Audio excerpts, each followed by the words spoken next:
तो दोस्तों आज हम फिर से आपके लिए लेकर आए हैं देश दुनिया की सभी ताज़ा बड़ी खबरें। फटाफट एक एक कर विस्तार से आज आपको बताएंगे, तो वीडियो को अंत तक जरूर देखें। दोस्तों वीडियो बनाने में हमें काफ़ी मेहनत लगी है, तो वीडियो को दिल से लाइक कर दीजिए। दोस्तों पहली खबर में आपको बता दें कि उत्तर प्रदेश के बाद कर्नाटक की बीजेपी सरकार ने कुर्बानी करने पर कर्नाटक में लगाई रोक। मुसलमान मोदी से हुए नाराज, कहा अब तो हमें कुर्बानी करने दी जाए।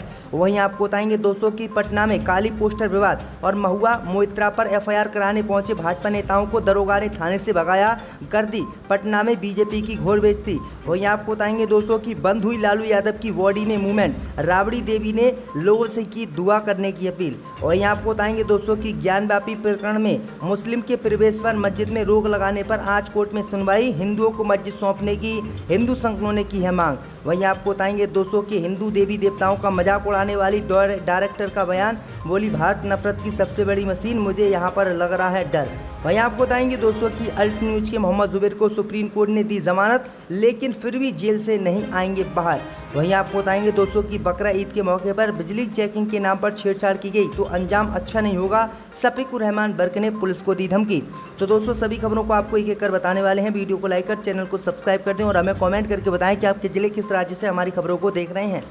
इसी बीच पर तो दोस्तों अगली खबर की ओर, तो उत्तर प्रदेश के बाद कर्नाटक की बीजेपी सरकार ने कुर्बानी करने पर लगाई रोक, मुसलमानों को झटका। जहां दोस्तों आपको बता दें ये बड़ी खबर सामने निकल कर आई दोस्तों कि उत्तर प्रदेश के बाद कर्नाटक की बीजेपी सरकार ने बकरा ईद पर कुर्बानी करने पर रोक लगा दी है और नया आदेश जारी कर दिया है, जिसके बाद कर्नाटक की बीजेपी सरकार से कर्नाटक के मुसलमान नाराज हैं। दरअसल आपको बता दें कि 10 जुलाई को पूरे देश में बकरा ईद का त्यौहार धूमधाम से मनाया जाएगा, लेकिन आपको बता दें कि कर्नाटक की बीजेपी सरकार ने आदेश जारी करते हुए गाय, बछड़े, बैल, भैंस और ऊंट की कुर्बानी नहीं करने का आदेश दिया है। दरअसल आपको बता दें कि कर्नाटक की बीजेपी सरकार ने कहा है कि गाय या ऊंट, भैंस या फिर गाय के बछड़े की अगर कोई व्यक्ति कर्नाटक में मुसलमान कुर्बानी करता है तो उस पर तत्काल रोक लगाई जाए और उसे गिरफ्तार करके जेल भेज दिया जाए। वही आपको बता दें कि कर्नाटक सरकार के इस फैसले के बाद मुसलमान काफ़ी नाराज हैं। मुसलमानों ने कहा है कि हम गाय की कुर्बानी नहीं करेंगे, लेकिन हमें भैंस की कुर्बानी करने दी जाए। लेकिन कर्नाटक की बीजेपी सरकार ने भैंस और ऊंट की कुर्बानी पर भी रोक लगा दी है। आपकी क्या राय इस खबर पर हमें कमेंट में जरूर बताएं। इसी बीच पर तो दोस्तों अगली खबर की ओर, तो पटना में काली के पोस्टर विवाद और महुआ मोइत्रा पर एफआईआर कराने पहुंचे भाजपा नेताओं को थाने से पुलिस ने भगाया, कहा कोर्ट में जाओ, यहाँ का मामला ये नहीं है। जब दोस्तों आपको बता दें कि टीएमसी सांसद महुआ मोइत्रा के मां काली पर दिए गए विवादित बयान पर सियासत बढ़ती ही जा रही है। महुआ के बयान के बाद उनके खिलाफ कई राज्यों में बीजेपी ने एफआईआर दर्ज कराई है। वहीं आपको बता दें कि बिहार में महुआ के खिलाफ एफआईआर दर्ज करवाने गए बीजेपी नेताओं को पुलिस ने थाने से भगा दिया। बिहार में राजधानी पटना की कोतवाली में मां काली पर विवादित पोस्टर सोशल मीडिया पर शेयर करने वाली फिल्म निर्माता और मां काली पर विवादित बयान देने वाली फायर ब्रांड टीएमसी सांसद महुआ मोइत्रा के खिलाफ एफआईआर दर्ज करवाने थाने गए थे, तो बीजेपी नेता को थानेदार ने वापस लौटा दिया। पटना कोतवाली के थानेदार ने कहा है कि यहाँ का मामला नहीं है, इसलिए हम एफआईआर दर्ज नहीं कर सकते। आपको ज़्यादा परेशानी हो तो आप कोर्ट जा सकते हैं। इसके बाद बीजेपी नेता ने कोतवाली के डीएसपी से भी मिलने पहुंचे, लेकिन वहां भी उनकी कोई सुनवाई नहीं हुई और लात मार के इन भाजपा नेताओं को भगा दिया गया था। बड़ी अपडेट आ रही दोस्तों। इसी बीच पर तो दोस्तों अगली खबर की ओर, तो अल्ट न्यूज के मोहम्मद जुबैर को सुप्रीम कोर्ट से मिली राहत, जमानत मिलने के बाद जेल से नहीं होंगे रिहा। जब दोस्तों आपको बता दें कि अल्ट न्यूज के सह संस्थापक मोहम्मद जुबैर की याचिका पर आज सुप्रीम कोर्ट ने सुनवाई करते हुए उन्हें अंतरिम जमानत दी। धार्मिक भावनाओं को आहत करने के आरोप में यूपी पुलिस द्वारा सीतापुर में दर्ज एफआईआर में सुप्रीम कोर्ट ने मोहम्मद जुबैर को 5 दिन की अंतरिम जमानत दी है। हालांकि जमानत के बावजूद जुबैर जेल से बाहर नहीं आएंगे, क्योंकि वह दिल्ली में न्यायिक हिरासत में है। उन्हें सिर्फ सीतापुर यूपी मामले में 5 दिन की जमानत मिली है। वहीं कोर्ट ने उन्हें सीतापुर मजिस्ट्रेट की अदालत के अधिकार क्षेत्र को नहीं छेड़ने और मामले से संबंधित मुद्दे पर कोई नया ट्वीट पोस्ट नहीं करने का आदेश दिया है। तो ये बड़ी अपडेट आई दोस्तों कि मोहम्मद जुबैर को जहां जमानत नहीं मिल रही है, जबकि राहुल गांधी के खिलाफ फेक न्यूज राष्ट्रीय चैनल पर चलाने वाले रोहित रंजन को कोर्ट ने तुरंत ही जमानत दे दी और वह फरार भी चला और उसके खिलाफ कई राज्य में एफआईआर भी दर्ज है। तो किस तरह से अब कोर्ट भी जो है मुसलमानों की अपेक्षा साफ तौर पर कर रहा है। इसी बीच पर तो दोस्तों अगली खबर की ओर, तो बंद हुई लालू यादव की बॉडी में मूवमेंट, राबड़ी देवी ने की अपील। जी दोस्तों आपको बता दें कि राजा सुप्रीमो लालू यादव की स्थिति बहुत नाजुक है। उन्हें देर रात दिल्ली के एम्स में एडमिट कराया गया है, जहां वरिष्ठ चिकित्सकों की टीम उनके उपचार में जुटी हुई है।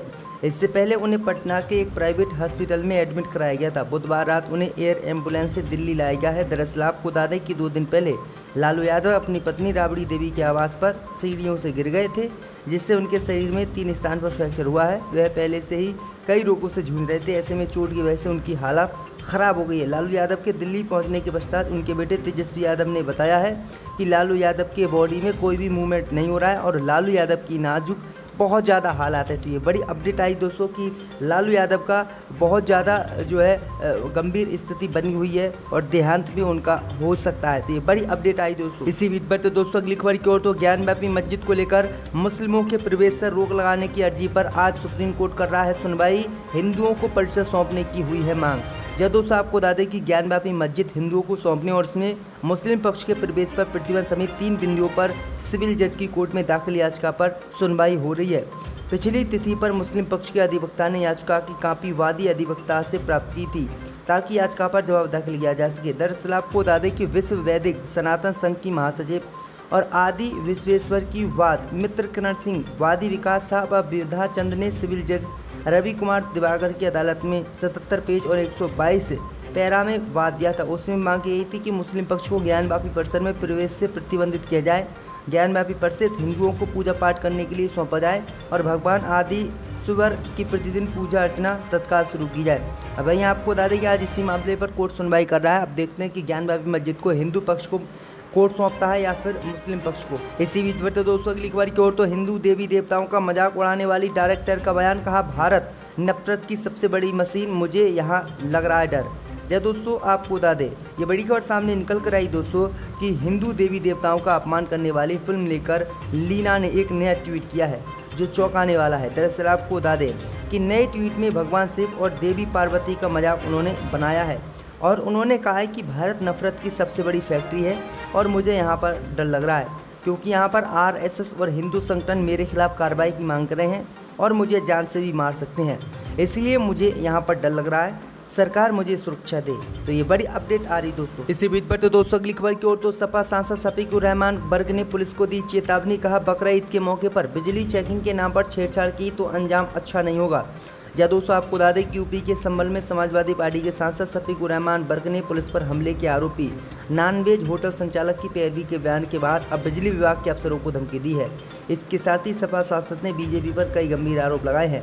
संभल में समाजवादी पार्टी के सांसद शफीकुर रहमान बर्क ने बिजली विभाग के अफसरों पर बिजली चेकिंग के नाम पर मुसलमानों को परेशान कर अवैध वसूली किए जाने का आरोप लगाया है।